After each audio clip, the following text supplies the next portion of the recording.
줬으면 그만이지. 김주환 저작을. 피플파워 2023년 1월 1일. 책 소개. 이만큼 베푼 사람은 많지만 이만큼 드러내지 않은 이는 없다.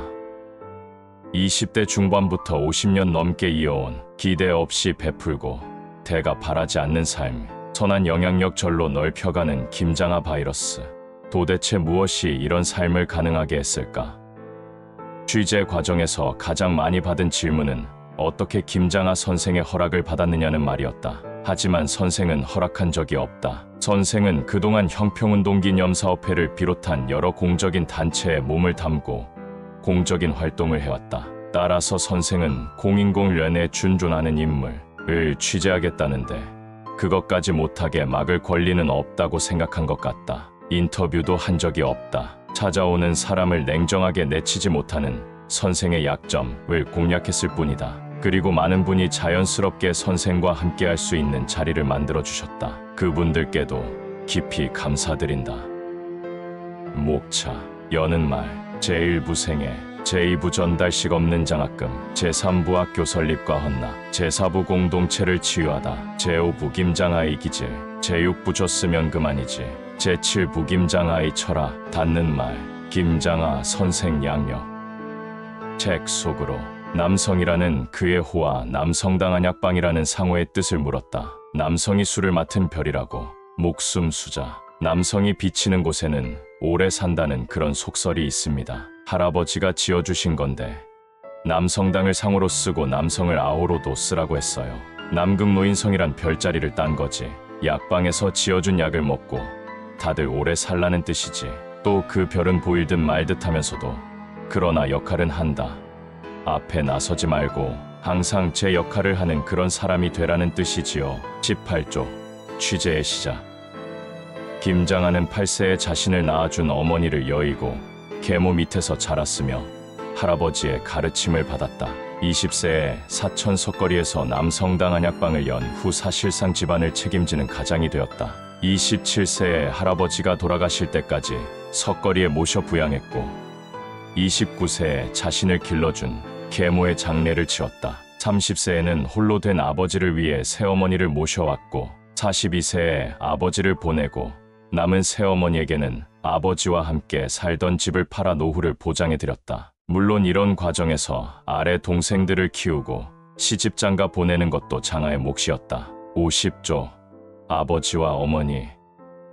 김장하는 1992년 대통령으로부터 국민훈장 모란장 서운을 받게 되었는데 전수식 참석을 거부하여 경남교육청이 난리가 났다. 표면적인 거부 이유는 약방을 비울 수 없어서였다. 당시 관선 교육감이 내 목이 날아간다며 사정사정하는 통에 결국 참석은 했으나 두고두고 회자되는 일화다. 80조 문전성시.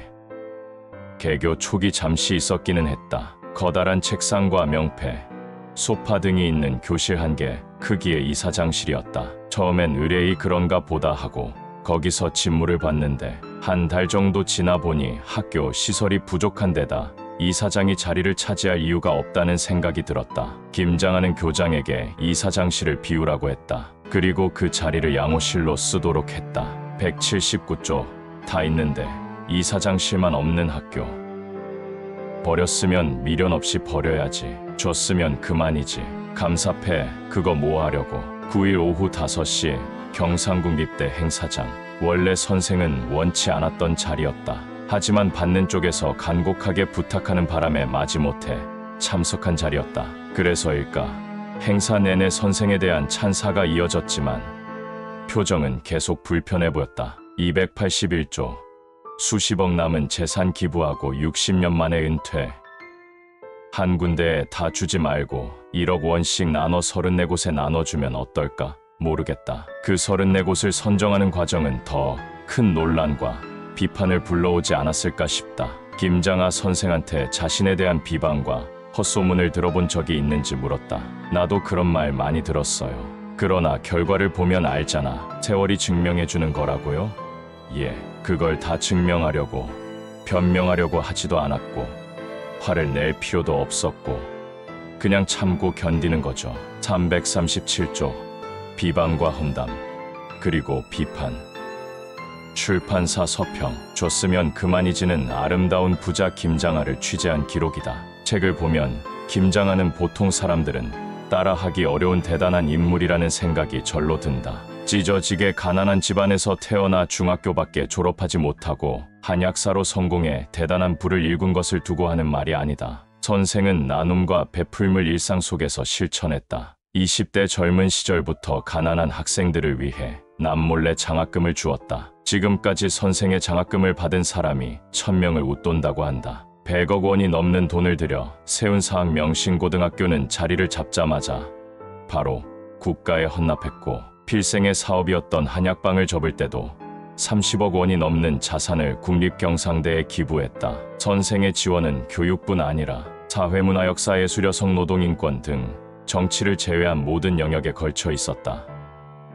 이 책은 선생의 행적을 제대로 밝혀놓은 것만으로도 제 몫을 하고 있다. 하지만 그에 머물지 않고 나눔과 베풀물 하면서도 본인은 드러내지 않는 평소, 소신과 생활 태도까지 쉽게 풀어놓고 있다. 선생의 소탈한 인간적인 면모와 꾸밈없는 유머 감각도 책갈피 여기저기에서 읽은 재미를 더한다. 이런 선생에게 그 일을 본받고 배우려는 이들이 100명, 1000명 생겨나는 것은 당연한 일이었다. 선생은 장학생들에게 나에게서 받은 것이 있다면 그것을 나에게 갚으려 하지 말고 대신 다른 사람에게 베풀라고 했다. 공동체를 아름답게 하는 선순환, 이른바 김장하 바이러스다.